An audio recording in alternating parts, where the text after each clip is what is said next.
काव्या की शादी अविनाश से हुए 8 महीने बीते थे, लेकिन इन 8 महीनों में ही काव्या ने अपने ससुराल में इतना कुछ देख लिया था कि धीरे धीरे उसकी अपने ससुराल और ससुराल वालों के प्रति नफरत बढ़ती जा रही थी, क्योंकि उन लोगों के कारनामे ही कुछ ऐसे थे और कोई भी एक सीमा तक ही बर्दाश्त कर सकता है।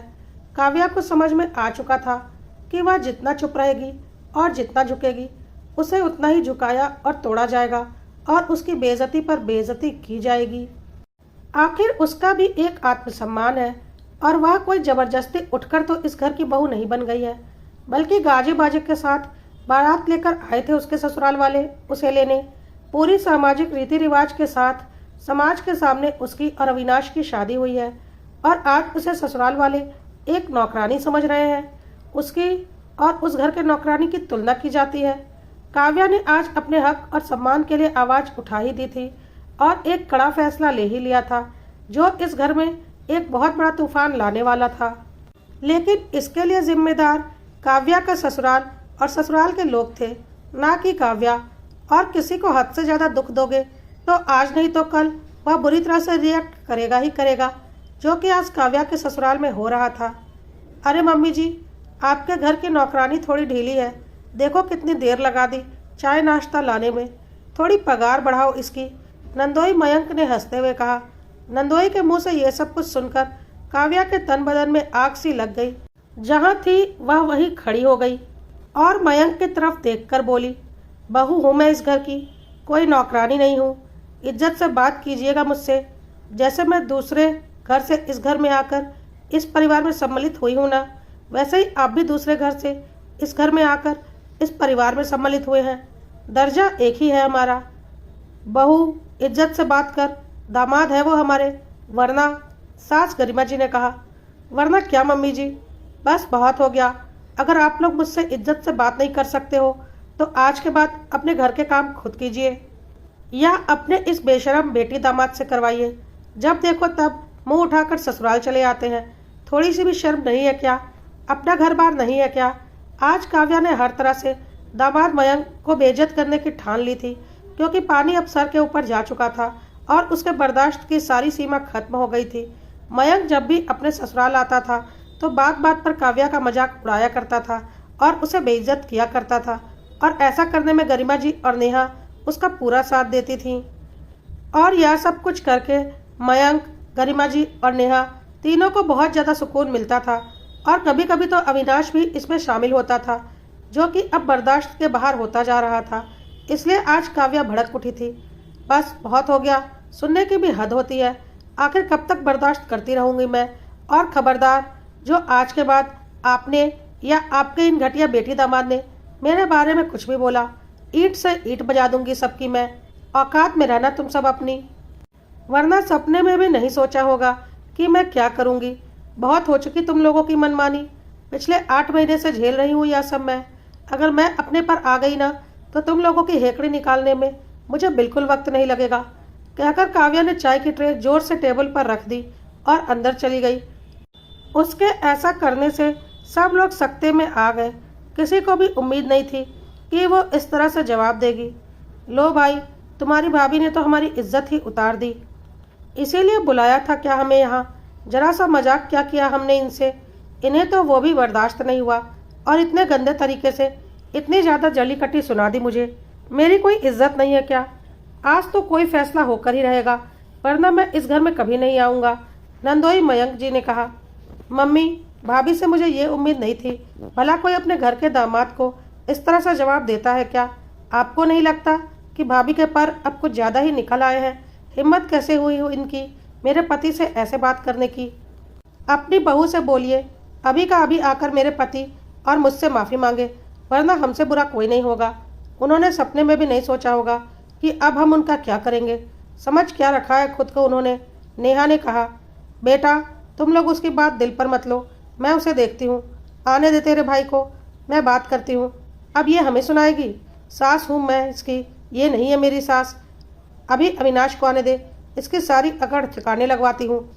आज के आज इसे पता चलेगा कि इस तरह से घर के बेटे दामाद से बदतमीजी करने का अंजाम क्या होता है।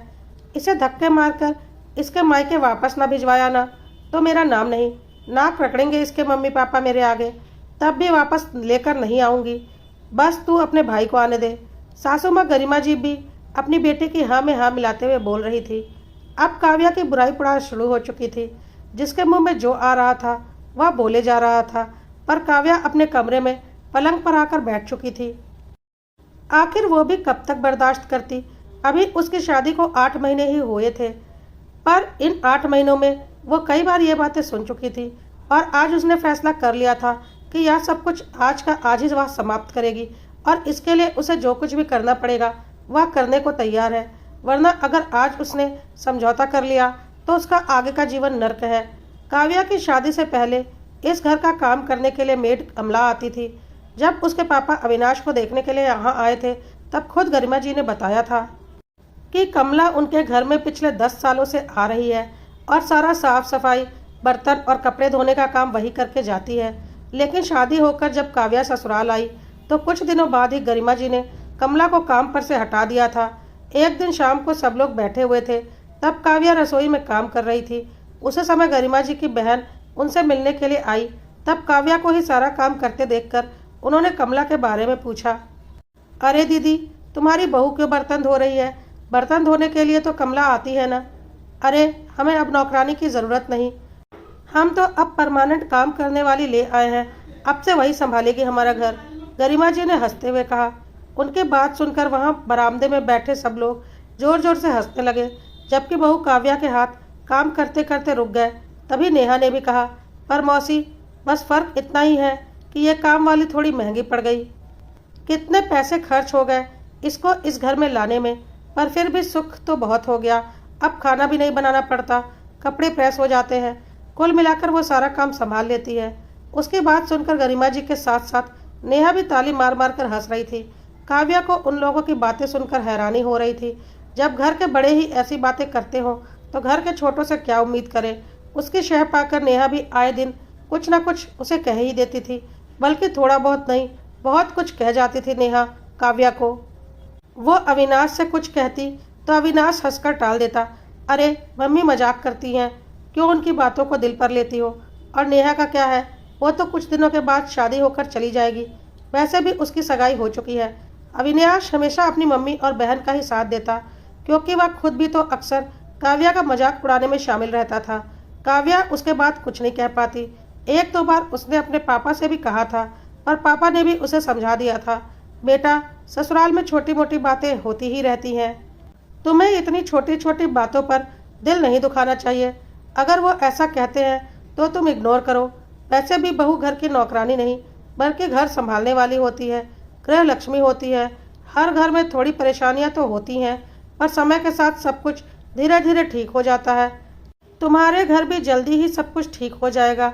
उसके बाद उसने पापा से भी कुछ नहीं कहा, पर ये तो रोज के किस्से हो गए थे। 4 महीने बाद ननद नेहा की शादी भी हो गई। सोचा अब बदलाव होगा, पर अब भी वही हाल था, वही ढाक के 3 पात। अब तो नंदोई मयंक भी इसमें शामिल हो चुका था, इसलिए काव्या ने आज पलटकर जवाब दे ही दिया। खैर, अभी बाहर सब लोग बैठकर बहू की बुराई पुराण कर ही रहे थे कि अविनाश भी आ गया और उसके आते ही मयंक और नेहा घर जाने के लिए खड़े हो गए। ये देखकर अविनाश हैरान हो गया। मैं अभी घर आया ही हूँ और आप लोग जाने के लिए तैयार हो गए, थोड़ी देर रुको ना, खाना तो खाकर जाना। नहीं भैया, हमारा तो भाभी की बातों से ही पेट भर गया, अब हम यहाँ नहीं रुकेंगे। कितनी बेइज्जती की है हमारी उन्होंने आज, नेहा ने कहा। क्यों, ऐसा क्या कह दिया काव्या ने? अविनाश ने हैरानी से पूछा। अरे थोड़ा सा मजाक ही तो किया था, उस पर कितना कुछ सुनाकर चली गई वो। तू सपने में भी नहीं सोच सकता कि तेरी पत्नी ने आज इस घर के बेटी दामाद की कितनी बेइज्जती की है और क्या कुछ नहीं कहा है इन्हें। अब वह इस घर में नहीं रहेगी, मैंने सोच लिया है। बहुत पर निकल आए हैं उसके। अविनाश, समझा ले उसे, गरिमा जी ने गुस्से में कहा। गरिमा जी की बात सुनकर अविनाश को समझते देर नहीं लगी कि क्या बात हुई होगी। आखिर काव्या अक्सर शिकायत तो करती ही थी, आज शायद बर्दाश्त नहीं कर पाई और पलटकर कुछ जवाब दे दिया। ठीक है मम्मी, मैं बात करता हूँ उससे, पर ये लोग खाना तो खा लें। अविनाश अपनी बात पूरी भी नहीं कर पाया कि मयंक बीच में ही बोल पड़ा। अविनाश भैया, आप बात करते रहना, हम लोग चलते हैं। रही बात खाने की, तो हमारा तो भाभी जी की बात सुनकर ही पेट भर गया। हम खाना घर पर ही खा लेंगे, मयंक ने कहा। पर आपके घर की यह नौकरानी खाना बना देगी? मुझे जहाँ तक पता है, आपकी इस नौकरानी को कहीं जाकर आने के बाद खाना बनाने में बड़ा जोर आता है। अविनाश की आवाज़ सुनकर कमरे से बाहर आती हुई काव्या ने हंसते हुए कहा। अविनाश ने काव्या से बोला, यह क्या बदतमीजी है? तुम मेरी बहन को नौकरानी कह रही हो? गरिमा जी भी गुस्से में जोर जोर से चिल्लाने लगी और काव्या को उल्टा सीधा बोलने लगी।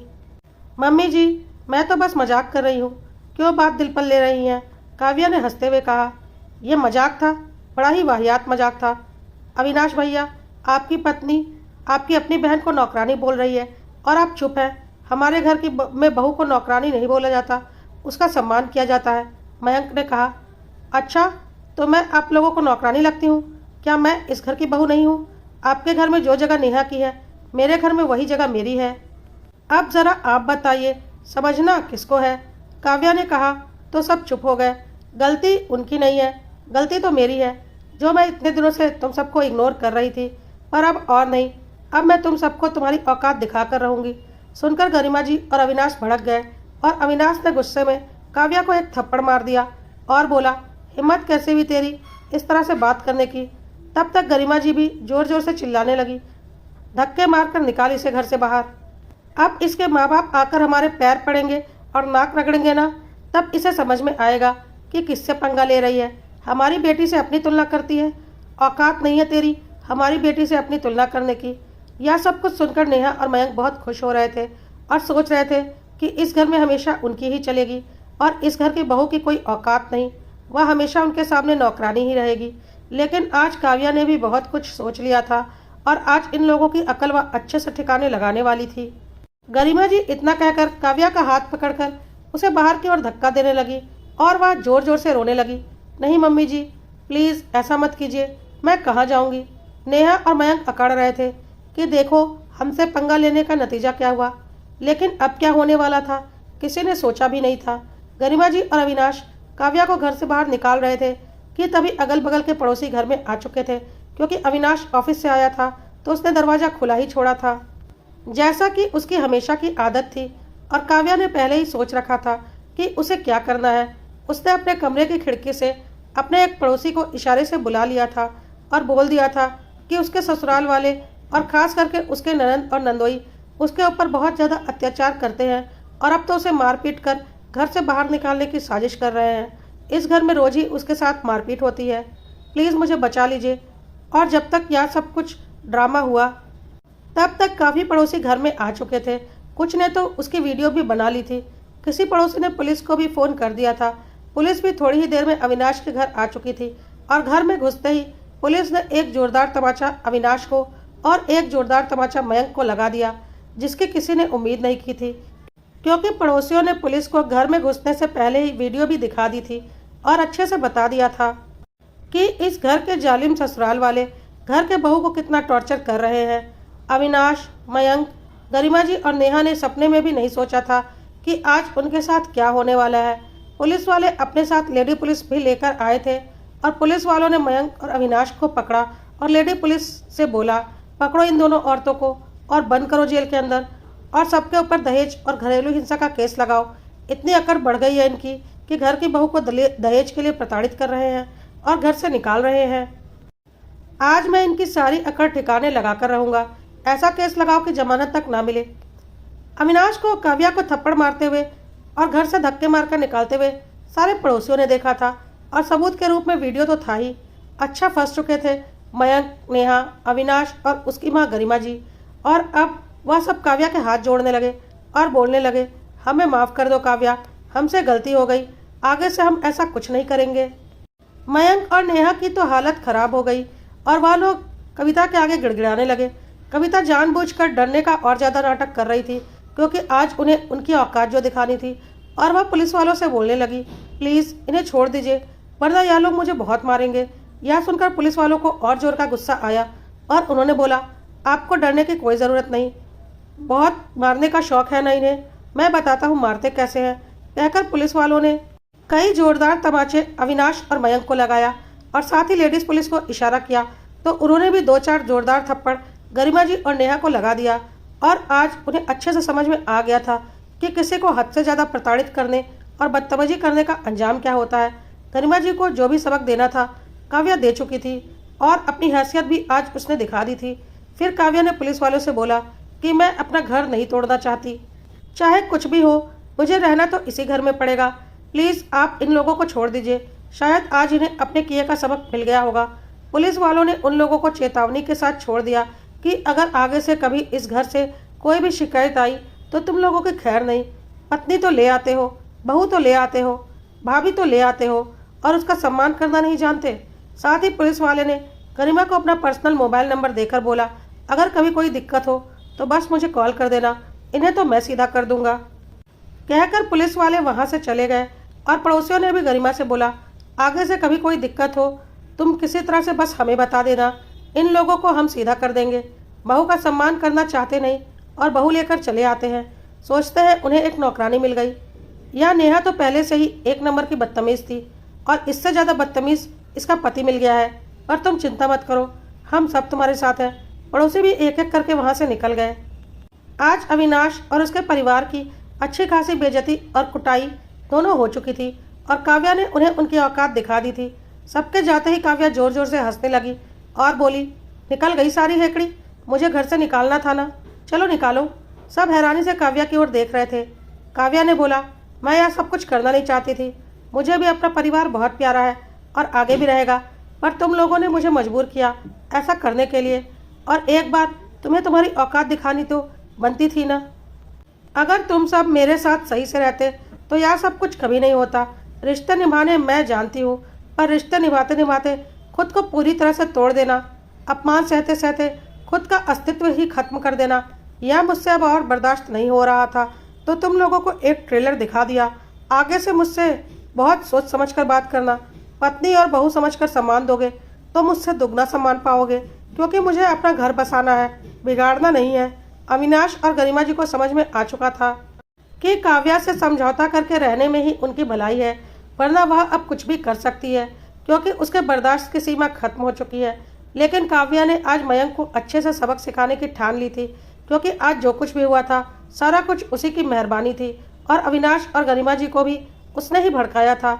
उसने मयंक और नेहा की तरफ रुख किया और बोला, चल निकल मेरे घर से और दोबारा इस घर में घुसने की कोशिश भी मत करना, वरना तुम दोनों की टांगे तोड़ दूंगी।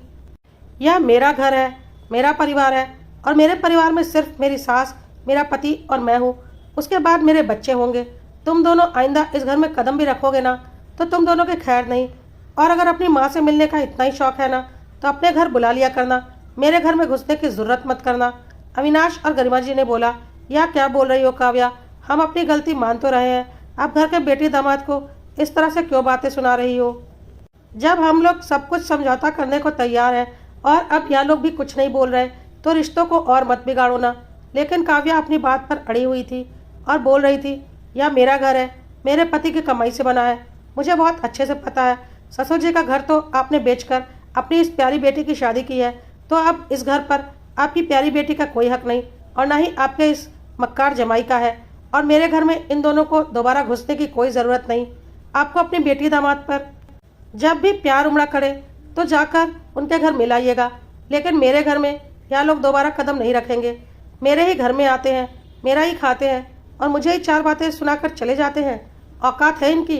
यह मेरा आखिरी फैसला है, यह दोनों मेरे घर में नहीं आएंगे तो नहीं आएंगे। अविनाश ने काव्या से बोला, काव्या प्लीज़ ऐसा मत करो, जरा सोचो, अगर तुम्हारे मायके में भी तुम्हारे भाई भाभी तुम्हारे लिए दरवाज़ा बंद कर दें तो तुम्हें कैसा लगेगा।